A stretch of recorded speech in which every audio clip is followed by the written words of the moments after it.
میرے نبی پاک علیہ السلام نے فرمایا جس کے ذمے بہنیں لگ گئیں، جس کے ذمے بہنیں جس کے ذمے لگ گئیں، باپ کمزور ہو گیا یا باپ انتقال کر گیا، جس کے ذمے بہنوں کی ڈیوٹی لگ گئی، محبوب فرمانے لگے اس نے 3 بہنوں کی اچھی پرورش کی، اچھا ادب سکھایا اور عزت کے ساتھ رخصت کر دیا، یا 2 بہنیں اس کے ذمے لگی، اس نے آداب سکھائے، یہ ابو داؤد شریف ہے، ابن ماجہ ہے، اور پھر ان کو رخصت کر دیا عزت کے ساتھ۔ پھر ایک مقام پہ فرمایا چلو ایک بہن ہی اس کے ذمہ لگی تھی، اس نے ادب سکھائے، آداب سکھائے، عزت سے رخصت کیا، حضور کیا ملے گا؟ فرمایا باقی نیکیوں والوں کو ثواب ملے گا، جو بہنوں کا بوجھ اٹھائے گا، جس طرح میری 2 انگلیاں جڑی ہوئی ہیں اس طرح میرے ساتھ جڑ کے جنت میں داخل ہو جائے گا۔ ابھی اس حق کا تعین کس نے کیا؟ نبی پاک صلی اللہ علیہ وسلم۔ اب اگر کہیں یہ کہا جائے کہ بس بھائی صحیح ہو گیا، تمہارا کیا کام ہے، تمہاری کوئی ذمہ داری ہے، تم نے کوئی ٹھیکہ اٹھایا ہوا ہے، تم کوئی زیادہ سیانے ہو، تم کوئی زیادہ سمجھدار ہو، تو اسے کہا جائے گا ذرا ٹھہر جا، اس طرح کی بات نہ کر، یہ وہ حق ہے جو میرے مصطفیٰ نے بیان فرمایا ہے۔ جہاں بیوی کے حقوق بیان فرمائے وہاں میرے نبی پاک نے بہن کے حقوق بھی بیان فرمائے۔ دیکھیے نا، جناب ام ہانی حضرت علی کی سگی ہمشیرہ تھی، نبی پاک صلی اللہ علیہ وسلم کی چچا زاد بہن تھی، پر اللہ کے رسول ہمیشہ انہیں تحفے بھیجا کرتے، ان سے محبت فرماتے، ان کے بچوں کے ساتھ پیار کرتے۔ فرمایا علی کی بہن نہیں، یہ میری بھی بہن ہے۔ کیا لوگوں کو تاریخ کی وہ بات یاد نہیں؟ آج میں نے دیکھا ہے بھائی کے پاس شاہ خرچیوں کے لیے بڑے پیسے ہوتے ہیں، بھائی کے پاس بڑا سرمایہ ہے، جب شاہ خرچیاں کرنی ہو، سال کے بعد 2-3 چکر کاغان نران کے بھی لگانے ہو، تو اس کے پاس روپیہ ہے، پیسہ ہے، اور اگر اس کی اماں کہہ دے کہ بیٹا عید کا موقع ہے، کوئی پرانا جوڑا ہی اٹھا کے بہن کو دیا، تو کہتا اماں حالات بڑے سخت ہیں، اب میں تمہیں کیا بتاؤں۔ ہمیں وہ بات یاد نہیں کہ نبی پاک کی رضائی بہن جناب شیمہ جب ان کے قافلے کے خلاف مسلمان لڑے، انہوں نے جنگ کی اور وہ قید ہو کے آئیں، تو حضرت ابو ہریرہ سے کہنے لگی جا کے مصطفیٰ کریم کو بتاؤ میں تمہاری بہن ہوں۔ حضرت ابو ہریرہ کہتے ہیں میں بی بی کا پرانا دوپٹہ دیکھتا، اس کی کیفیات دیکھتا اور پھر جملے دیکھتا، مجھے سمجھ نہ آتی، تو میں نے جا کے حضور سے کہا کوئی شیمہ نام کی بی بی ہے؟ تو کہتے ہیں ابھی میں نے جملے بھی پورے ادا نہیں کیے، نبی پاک ممبر سے اٹھ کے کھڑے ہو گئے اور رسول پاک کی چادر مبارک ممبر پہ رہ گئی، محبوب اٹھ کے گئے اور پھر جناب شیمہ کو گھر لے گئے اور پھر فرمایا عائشہ کو بلاؤ، فاطمہ کو بلاؤ، سودا رفسہ کو بلاؤ، ان سب سے کہو آؤ دیکھو میری بہن میرے گھر میں آئی۔ یہ رشتوں کا احساس، یہ رشتوں کی کیفیات، یہ درد، یہ سوز، یہ حضور نے ہمیں تعین کر کے دیا ہے، یہ نبی پاک علیہ السلام نے ہمیں بتا کر کے دیا ہے۔ حضور نے ڈھیروں تحفے دیے اور ایسی آفر کی جس کے لیے امت تڑپتی ہے، ترستی ہے۔ حضور نے فرمایا شیمہ اگر تو پسند کرے تو تیرے لیے مدینے میں مکان نہ بنا دوں، اگر تو کہے تو یہاں تیرے لیے مکان نہ بنا دوں، جہاں 70,000 فرشتے روز سلامی دینے آتے، یہاں تیری پکی رہائش نہ کر دوں۔ عرض کی یا رسول اللہ میرے خامند کا گھر، میرے بچوں کا گھر، جہاں میں بیاہی گئی، جن کے حقوق آپ نے بیان فرمائے، میں وہاں جانا چاہتی ہوں۔ حضور نے ڈھیروں تحفے دے کے رخصت کیا۔ تو میرے بھائی بہن کا ایک حدیث ہے مشکات شریف، مشکات میں حدیث ہے، ایک حضور علیہ الصلوۃ والسلام کے صحابی تھے جو نبی پاک کی بارگاہ میں بیٹھے رہتے تھے، اس پر شارحین نے بڑا کچھ لکھا ہے، کہتے ہیں وہ علم دین حاصل کرتے تھے یا جہاد میں مصروف رہتے تھے۔ ان کا ایک بھائی تھا تو وہ تجارت کرتا تھا، کاروبار کرتا تھا، یہ مشکات ہے۔ ایک دن آ کے عرض کرنے لگے یا رسول اللہ صلی اللہ علیہ وسلم اسے سمجھائے کوئی کام بھی کرے، آپ کے پاس بیٹھا رہتا ہے، ڈیوٹی ساری میں کرتا ہوں۔ تو محبوب فرمانے لگے خاموش ہو جا، ہو سکتا ہے رب کریم جو تجھے رزق دے رہا ہے وہ بھی اس کی برکت سے عطا فرما رہا ہے، اس کے نصیب کا اللہ تجھے دے رہا ہے، ہو سکتا ہے اس کے توسل سے، پتہ نہیں اللہ کس کی وجہ سے دے رہا ہے، کس کے حصے کا تیرے گھر بھیج دیتا ہے۔ امام حسن رضی اللہ تعالیٰ عنہ جب کسی شخص کو کچھ دینے جایا کرتے تھے تو فرماتے تھے بھائی یہ نصیب تیرا تھا، اللہ نے میرے گھر بھیج کے میری ڈیوٹی لگائی تھی کہ میں تجھ تک پہنچا دوں، میں نہیں لے کے آیا، نصیب تیرا ہی تھا، میرے ذمہ لگا تھا کہ چلو میں بھیج دوں۔ تو یاد رکھیے گا اگر کچھ جگہوں پہ ہمیں حقوق ادا کرنے پڑتے ہیں، کسی مالدار بھائی کو کسی غریب کا خیال رکھنا پڑ ہی جاتا ہے، تو مہربانی کرے وہ خیال کرے۔ میں نے ایک امیر بھائی سے ایک دفعہ کہا کہ تیرے غریب بھائی کی بچیاں بڑی ہو گئی ہیں، تیرے بچے ہیں، رشتہ لے لو، رشتہ لے لو۔ تو کہنے لگا نہیں وہ جب شادی کرے گا تو میں تعاون کروں گا۔ تو میں نے کہا تو کیا تعاون کرے گا، کیا مطلب ہے تیرا، تو بھائی کی محبت کو پیسوں میں تول رہا ہے، سوچا ہی نہیں تو نے، وہ اسی باپ کی صلب سے ہے جس سے تو ہے، اسی ماں کا دودھ پیا ہے جس کا تو نے پیا ہے۔ تجھے وہ دور بھول گیا ہے کہ جب گھر باہر کوئی تیرے بھائی کو گھورتا تھا تو کہتا تھا میں آنکھیں نکال دوں گا، تیری جرت کیسے ہوئی، میرے بھائی کو گھورتا ہے، اور آج تو کہتا ہے میں تعاون کر دوں گا۔ میں نے کہا تعاون تو کرنے والی بڑی دنیا ہے، تو تھوڑی توجہ کر، خیال کر، اللہ بڑا مہربان ہے، بعضوں کا دل میں بات ڈال دیتا ہے۔ صبح فجر کے وقت مجھے ملے تو کہنے لگے آپ نے بات تو بڑی پتے کی، میرے گھر کے اندر کچھ کیفیات ایسی تھیں پر رات میں نے بدل دی ہے، اب دعا فرمائیے کہ اللہ مجھے اس احساس پر استقامت عطا فرمائے. تو ہمارے ہاں احساس نکلتا چلا جا رہا ہے. اب ذرا آگے بڑھیے. میرے رسول پاک صلی اللہ علیہ وسلم نے مطلق رشتوں کی بات ارشاد فرمائی. یہاں تو تعین ہے نا، خالہ کا، چاچو کا، ماموں کا، پھوپھی کا تعین کر کے. یہاں محبوب کریم صلی اللہ علیہ وسلم نے صحیح بخاری کے اندر رسول پاک صلی اللہ علیہ وسلم نے ایک بڑا خوبصورت فرمان ارشاد فرمایا. اللہ کے رسول فرمانے لگے صحابہ سے، کیا تم میں سے کچھ چاہتا ہے کہ اس کی عمر بھی لمبی ہو، رزق بھی زیادہ ہو؟ اور اگر میں یہ سوال عورتوں سے کروں نا، خواتین سے کروں کہ کیا تم چاہتی ہو کہ تمہارے خاوند کے پاس پیسے بھی زیادہ ہوں، عمر بھی لمبی ہو؟ تو میرا خیال ہے ایک خاتون بھی ایسی نہیں ملے گی جو کہے کہ نہیں میں نہیں چاہتی. ساری کہیں گی کہ ہمارا دل کرتا ہے کہ ہمارے گھر کے اندر رزق بھی زیادہ ہو، اور اللہ تبارک و تعالیٰ نے جس کو میرے سر کا سایہ بنایا وہ قائم بھی رہے. ہر خاتون یہ دعا مانگے گی. اب یہ صحیح بخاری ہے تو پھر وہ والا وظیفہ پڑھ لیں جو نبی پاک نے بیان فرمایا ہے. نبی پاک علیہ السلام نے فرمایا کیا تم میں سے کوئی چاہتا ہے عمر لمبی ہو، رزق زیادہ ہو؟ صحابہ عرض کرنے لگے حضور سارے چاہتے ہیں، یہ صحیح بخاری ہے. تو محبوب فرمانے لگے پھر وظیفہ سنو، اپنے رشتہ داروں کے ساتھ اچھا سلوک کرو، اللہ تمہاری عمر بھی لمبی فرما دے گا، رزق میں اضافہ بھی فرما دے گا. رشتہ داروں سے اچھا سلوک کرو، صلہ رحمی کرو، ان کا خیال کرو. اگر غریب ہیں تو ان کی مدد کرو. اگر کسی جگہ تمہاری ڈھارس کی انہیں ضرورت ہے تو ان کی ڈھارس بندھاؤ، تھوڑا آگے بڑھو، ان کے ساتھ تھوڑے رشتوں کو نبھاؤ. تم تو صرف ایک رشتہ دار کی حوصلہ افزائی کرو گے، بیمار ہوگا تو تیمارداری کرو گے، کسی تکلیف میں جا کے اس کی دلجوئی کرو گے، اللہ تمہیں اس کا انعام یہ دے گا کہ رب تبارک و تعالیٰ تمہارے رزق میں بھی اضافہ فرما دے گا اور تمہاری عمر کو بھی لمبا فرما دے گا. اب ہمارے ہاں ہوتا یہ ہے کہ لوگ کہتے ہیں جی میرا رشتہ دار سخت بہت ہے، بڑا سخت ہے. دنیا میں سب سے سخت رشتہ دار میرے نبی پاک کو ملے تھے. سب سے سخت رشتہ دار، سخت رشتہ دار، ایسے رشتہ دار کہ جو تلواریں لے کے آ گئے شہید کرنے کو، اور ایسے رشتہ دار جو بدر کی جنگ تک تلواریں لے کے آتے رہے، اور ایسے رشتہ دار جو فتح مکہ تک تلواریں لے کے آتے رہے. لیکن جس دن انہوں نے نرمی فرمائی، میرے محبوب نے فرمایا تم تو صرف نرمی کرو گے، مجھے تو اللہ نے رحمت للعالمین بنا کے بھیجا. میرے محبوب پاک علیہ السلام نے کرم کے دروازے ہی کھول دی. حضور نے رحمتیں فرما دی. ہمارے اندر کی وہ گھٹن اور مزاج کا وہ کمزور پن اور وہ جو ہم اندر سے بزدلی دکھاتے ہیں رشتہ داروں کے معاملے میں، وہ بہت ساری جگہوں پہ ہمارا نقصان کرتی ہے. اپنے رشتہ داروں کے ساتھ تھوڑے سے معاملات کو بہتر رکھنا. اور میری بھائیوں سے گزارش ہے، بہنوں کے اسے پہلے سے الگ کرو. 10 روپے بنے یا 10 کروڑ بنے، تمہاری اولاد کو تمہارے لیے رات کو اٹھ کے دعا نہیں مانگے گی. تم جس کا قرض ہے اس کا قرض اسے ڈر جاؤ، اللہ تعالیٰ ڈر جاؤ، خدا را ڈر جاؤ.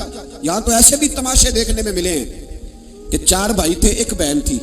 چلو بہن فوت ہو گئی تو اس کے بچوں نے مقدمہ کر دیا کہ ہماری اماں کا حصہ دو. تو چاروں بھائی جا کے بیان الفی دے آئے جج کے سامنے، ہماری بہن ہی کوئی نہیں.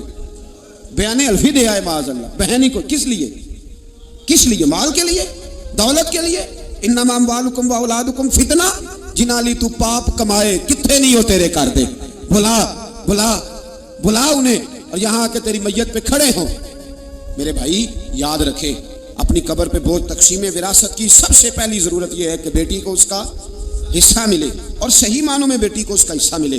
میرے نبی کریم صلی اللہ علیہ وسلم کی خدمت عالی مرتبت میں ایک صحابی تھے حضرت سعد بن ربیع رضی اللہ تعالیٰ.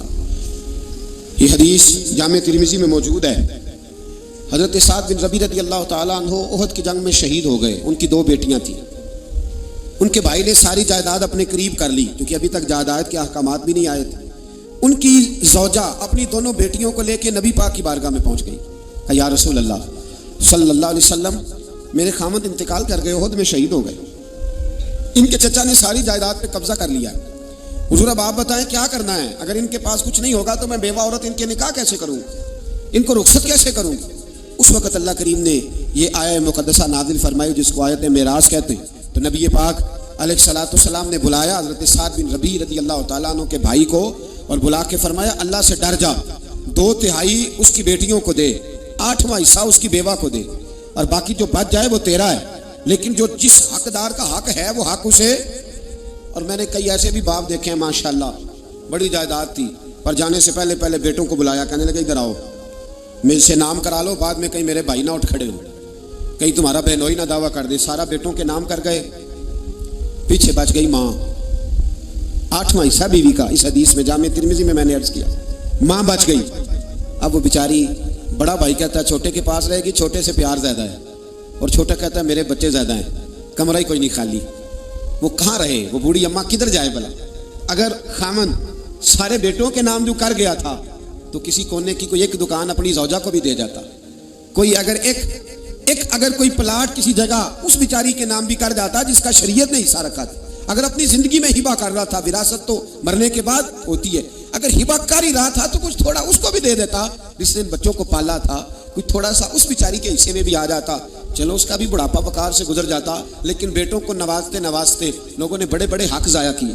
بیٹوں کو پالتے پالتے بڑے بڑے حق ضائع کیے. میں کہہ چکا ہوں جس درد سے بیٹی باپ سے پیار کرتی ہے. کسی نے پوچھا ہے کہ بہن کو زکوٰۃ لگ جاتی ہے. بہن کو زکوٰۃ لگ جاتی ہے, لیکن اگر وہ اپنے گھر میں رہتی ہو اور غریب ہو اس کو زکوٰۃ لگ جاتی ہے. زکوٰۃ بیٹی کو نہیں لگتی چاہے وہ اپنے گھر میں رہتی ہو, اس کا ویسے باپ پہ حق ہے. پوتی کو زکوٰۃ نہیں لگتی اس لیے کہ دادا اس کی نسل کا وارث ہے. بہن کو زکوٰۃ, لیکن ایک مسئلہ ہے, بہن کو یا بھائی کو یا کسی اور کو زکوٰۃ دیں تو بتانے کی ضرورت نہیں کہ یہ زکوٰۃ ہے. پتہ ہے نا, پھر کئی دفعہ بھابیاں اور نندیں ایک دوسرے سے مقابلہ کرتی ہیں تو نیچا دکھانے کی بھی کوشش کرتی. صدر الشریعہ رحمۃ اللہ نے مسئلہ لکھا ہے بہار شریعت میں کہ آپ کہہ دیں کہ یہ میری طرف سے بچوں کی عیدی ہے, بتانے کی ضرورت نہیں. کچھ لوگ کہتے ہیں جی مطلب انہوں نے چھپا کے نہ رکھے ہوں. تو میں نے کہا ایسا کوئی بھی نہیں کہ جو بہن بھائیوں سے چھپا کے رکھے اور اتنا کمزور ہو جائے کہ روٹی بھی نہ کھائے. اتنا تو بیوقوف کوئی بھی نہیں. اور اگر اس نے چھپا کے رکھے ہیں تو وہ جانے اور رب جانے, آپ کی زکوٰۃ ہو گئی. ظاہری حال پر فتویٰ ہوتا ہے. لیکن چھوٹی بہن بیٹی کی طرح ہوتی ہے اور بڑی, تو جو بھائی اتنا قابل ہے وہ زکوٰۃ دے سکتا ہے تو مہربانی کرے نا, جس 1.25 کروڑ کی اس نے زکوٰۃ دینی ہے اس میں سے 10 لاکھ ویسے بہن کو دے دے تاکہ وہ بیچاری کوئی کاروبار کرا لے. جو مسئلہ ہے وہ میں نے عرض کر دیا ہے, جو مسئلہ ہے وہ میں نے بیان ہے. لیکن بہن کو زکوٰۃ دینی ہے, یعنی وہ بہن جو تیری اور تیری ماں اکٹھی, جن کو ایک گھٹنے پہ تو ہوتا تھا دوسرے پہ بہن ہوتی تھی, اس کو اب زکوٰۃ دے گا تو بھائی کو بھی لگ جاتی ہے. پر تیرا ماں جایا نہیں, تیرے باپ کی اولاد نہیں, کیا بات کرتے ہو سب. میں نے جو مسئلہ تھا وہ میں نے بیان کر دیا, لگ جاتی ہے. لیکن یہ ظلم نہیں کہ بھائی زکوٰۃ لے رہا ہے اور تو دے رہا ہے, یعنی وہ لے رہا ہے کہ اتنا کمزور ہے کہ لینے لگ گیا اور تو اتنا مالدار ہے تبھی تو دے رہا ہے نا. تو اس لیے مہربانی کریں, کچھ رشتوں کا ویسے ہی لحاظ کریں. معاف کر دیا, اگر برائی کا بدلہ کوئی برائی سے دے گا تو یہ بھی عدل کا تقاضا ہے, بدلہ لینے کی اجازت ہے. اس کسی نے آپ کو برا کہا تو آپ نے بھی برا کہہ دیا, اجازت ہے. لیکن فرمایا اگر معاف کرو گے تو پھر تمہارا اجر اللہ کے ذمہ ہے. حضرت ابوبکر صدیق بیٹھے تھے تو ایک شخص آپ کو برا بھلا کہہ رہا تھا, آپ خاموشی سے بیٹھے رہے. اس نے بڑا ہی کہا تو ایک جملہ حضرت ابوبکر صدیق نے بھی کہہ دیا. جب حضرت ابوبکر صدیق بولے تو حضور اٹھ کے چل پڑے. حضرت صدیق ایک بار پیچھے دوڑے, یا رسول اللہ جب تک وہ بول رہا تھا آپ بیٹھے رہے, جب میں نے بات کی تو آپ چل دیے. تو فرمایا ابوبکر جب تک وہ بول رہا تھا نا تو اللہ نے تیرے سرانے فرشتہ کھڑا کیا ہوا تھا جو تیری طرف سے جواب دے رہا تھا, اور جب تو خود بولا ہے نا جواب میں, جب تو خود بولا ہے تو فرشتہ اٹھ کے چلا گیا تو میں بھی آ گیا ہوں. تو یہ بہتر نہیں کہ فرشتے ہی جواب دیں, ہمیں کیا ضرورت پڑی ہے. لیکن ہم اللہ خیر کرے, او ہو ماں بدولت کو بات کر دی, یعنی مجھے ہی کہہ دیا ہے وہ, یعنی کہ میں, یہ تو بات کی بات ہے نا. کوئی گاڑی کراس کر کے دیکھے تو صحیح, پھر اس کو سزا ملتی ہے, 2-3 دفعہ اس کے آگے بریک لگائی جاتی ہے, اس کو بتایا جاتا ہے کہ ہمیں بھی گاڑی چلانی آتی ہے. تو پھر کیا ہوتا ہے, اس سے معاشرہ ٹھیک ہو گیا ہے اینٹ کا جواب پتھر سے دینے سے. اس طرح نہیں, آپ معاف کریں. بڑا حوصلہ, دل دریا سمندروں ڈونگے کون دلاں دیاں جانے. کچھ باتیں نا دل پہ لکھی جاتی ہیں. پہلی دفعہ میں نے ٹرک کے پیچھے لکھا ہوا دیکھا تھا, تو لنگ جا ساڑی خیر ہے. یہ بہت بڑا فکر ہے, یہ ہنسنے والی بات ہی بہت ساڑی. کیا مطلب, ٹرک والا آہستہ چلتا ہے تو منزل پہ نہیں پہنچتا, پہنچتا ہے کہ نہیں. ایسے بھی ہیں جو کراچی سے چلتے ہیں اور پنڈی آتے ہیں, پہنچتے ہیں کہ نہیں پہنچتے. لیکن تو لنگ جا ساڑی خیر ہے, تو جانا تو ہم دیکھ لیں گے. شادیوں کے موقع پہ کھانا کھلتا ہے, اب تو میں شادیوں پہ جاتا نہیں, بینڈ باجے کی وجہ سے چھوڑ گیا ہوں. تو کبھی بزرگ حکم دیتے تھے, گھر والے, تو میں جایا کرتا تھا کسی موقع پہ, تو میں بیٹھا رہتا تھا. کھانا آپ کو پتہ ہے نا, کھانا شادی پہ لوگ آخری کھانا سمجھ کے کھاتے ہیں. اور بڑے بڑے مہذب لوگ, ناراض نہ ہوئیے گا, بڑے بڑے سیانے لوگ, یعنی وہ بھی کھانا کھا رہے ہوتے ہیں, کئی دفعہ ان کے کپڑے بھی کھانا کھا رہے ہوتے ہیں. اور کوئی کان میں یہ بھی بتا دیتا ہے کہ جتنی بوٹیاں ساری ڈال لو, پتہ نہیں پلیٹ دوبارہ آئے گی کہ نہیں آئے گی.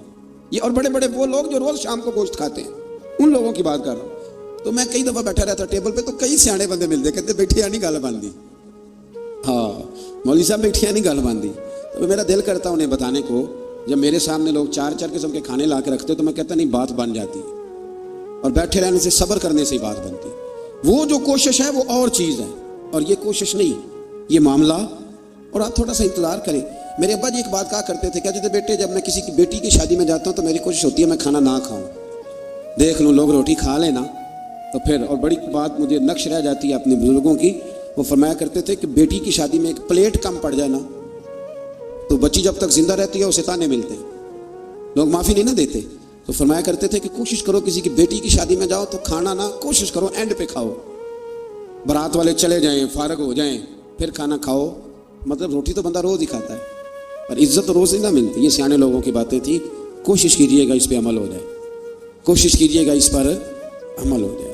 وہ نا ساری زندگی کی باپ کی کمائی بیٹی کی بارات پہ لگی ہوئی ہوتی ہے، ساری زندگی کی، اور اگر کبھی بیٹی کی ماں کو اور باپ کو دیکھو تو وہ پنڈال میں پاگلوں کی طرح پھر رہے ہوتے ہیں، یا اللہ روٹی نہ کم پڑ جائے، روٹی، اور بڑی مصیبت بنی ہوتی ہے۔ وہ پل صراط کا ٹائم ہوتا ہے، اگر میں کہہ دوں تو غلط نہ ہوگا، وہ پل صراط کا ٹائم ہوگا۔ میں نے شادیاں کر کے دیکھی ہیں بچیوں کی، مجھے اندازہ ہے یہ کتنا کٹھن مرحلہ ہے، لیکن ہم تو 2 منٹ کو پلیٹ بجا کے واپس آ جاتے ہیں، ہمیں کیا پتا کہ کسی کا کس طرح سے وہ ماحول خراب ہوتا ہے۔ اللہ سمجھنے کی توفیق عطا کرے۔ اچھا جی، پھر آگے سورہ زخرف شروع ہو رہی ہے جی۔ اس کے اندر اللہ تبارک و تعالیٰ نے آیت نمبر 11 میں نزول بارش کے ذریعے مردہ زمین کو زندگی دینے سے حیات بعد الموت کا اس بات کیا گیا ہے، یعنی اگر زمین بنجر ہوتی ہے تو اس پہ آپ ہل چلا لیں، بیج ڈال دیں، پانی ڈال دیں تو وہ زندہ ہو جاتی ہے، تو اللہ بھی مرنے کے بعد لوگوں کو زندہ فرما لے گا۔ پھر آیت نمبر 12 سے 14 میں تمام چیزوں کے جوڑے بنانے، کشتیوں اور چوپایوں پر سوار ہونے اور سواری کے وقت یہ دعا پڑھنے کا بیان ہے، سبحان الذی سخر لنا ھذا وما كنا له مقرنین وانا الی ربنا لمنقلبون۔ پاک ہے وہ ذات جس نے اس سواری کو ہماری قدرت میں کر دیا اور ہم خود اس پر قادر ہونے والے نہیں تھے، اور بے شک ہم اپنے رب ہی کی طرف لوٹنے والے ہیں۔ آیت نمبر 31 میں کفار مکہ کا یہ مطالبہ بیان ہوا ہے کہ وہ کہا کرتے تھے کہ یہ قرآن 2 بستیوں یعنی مکہ اور طائف کے کسی بڑے آدمی پہ کیوں نازل نہیں ہوا، کہتے کسی امیر آدمی پہ نازل ہو جاتا، یہ نبی پاک صلی اللہ علیہ وسلم پہ نازل ہو گیا، حضور تو بظاہر غریب ہیں، تو وہ یہ مطالبہ کرتے۔ ابھی بھی لوگ کہتے ہیں کہ یہ مولویوں کی ٹیم تو غریبوں کی جماعت ہے، یہ مطلب دیکھیں نا، یہ لوگ انقلاب برپا کریں گے، اور بہت سارے لوگ ملکی حالات پر مولوی صاحب کا بات کرنا پسند نہیں کرتے، یعنی وہ سمجھتے ہیں کہ یہ قومی سطح کی بات ہے تو مسجد کا مولوی بات کرے، حالانکہ قرآن و سنت میں جو اللہ نے نظام مصطفیٰ صلی اللہ علیہ وسلم کے طور طریقے بتلائے ہیں وہ سب سے بہترین تدبیر ہے، اور تدبیر کا ترجمہ سیاست ہے۔ تو مکے والوں کا یہ اعتراض تھا کہ اللہ تعالیٰ کسی مالدار آدمی پہ معاذ اللہ نازل کرتا، وہ اکثر کہتے تھے کہ ولید بن مغیرہ پر یا ابو مسعود سقفی پر نازل ہو جاتا معاذ اللہ، تو رب کیا فرماتا ہے؟ اللہ نے فرمایا کہ آپ کے رب کی رحمت کو یہ تقسیم کرتے ہیں، یعنی یہ فیصلہ تو اللہ تعالیٰ نے کرنا ہے کہ منصب نبوت کس کو عطا کیا جائے گا۔ ہم نے ان کی دنیاوی زندگی میں ان کی معیشت کے وسائل کو تقسیم کیا ہے، اور ہم نے معاشی اعتبار سے بعض کو بعض پر کئی درجے فضیلت دی ہے تاکہ وہ ایک دوسرے سے خدمت لیں، لیکن غریب کسی اور رنگ میں خدمت کر دیتا ہے تو امیر کسی، یہ تو اللہ تعالیٰ نے درجات بنائے ہیں تھوڑے بہت تاکہ انسان کا انسان سے تعلق قائم رہے، اور آپ کے رب کی رحمت اس مال سے بہت بہتر ہے جس کو یہ جمع کر رہے ہیں۔ دنیا کی زندگی کی بے وقعتی کو بیان کرتے ہوئے فرمایا اگر لوگوں کے کفر میں مبتلا ہونے کا اندیشہ نہ ہوتا تو ہم ان کے لیے گھروں کی چھتیں، سیڑھیاں، دروازے اور مسندیں چاندی کی بنا دیتے، لیکن لوگوں کو اتنا زیادہ مال دے دیا جائے تو ڈر ہے کفر میں مبتلا ہو جائے۔ یاد رکھنا، سونے کی بھی بنا دیتے، یہ سب دنیا کا سامان زیست ہے، اور آپ کے رب کے پاس آخرت کی نعمتیں صرف متقین کے لیے۔ مزید فرمایا جو رحمان کی یاد سے غافل ہو کر اندھا ہو جاتا ہے اس پر ہم شیطان مسلط کر دیتے ہیں تو وہی اس کا ساتھی ہوتا ہے۔ جب آپ اللہ کی یاد سے نکل آتے ہیں تو پھر شیطان کے قبضے میں آ جاتے ہیں، پھر وہ جیسے چاہتا ہے۔ لوگ کہتے ہیں جی بات ٹھیک ہے مجھے نہیں سمجھ آتی، تو حالانکہ انہیں سزا ملی ہوئی ہوتی ہے، اس لیے کسی بات کی انہیں سمجھ ہے۔ آیت نمبر 67 سے بتایا کہ دنیا میں جو منکرین کی ایک دوسرے کی دوستی کا دم بھرتے ہیں نا، یہ منکرین قیامت ایک دوسرے کی دوستی کا، وہ ایک دوسرے کے دشمن بن جائیں گے، قیامت کے دن ایک دوسرے کے دشمن بن جائیں گے، یعنی ایک دوسرے کے خلاف سلطانی گواہ بنیں گے، وہ کہے گا اس نے مجھے گمراہ کیا اور یہ کہے گا۔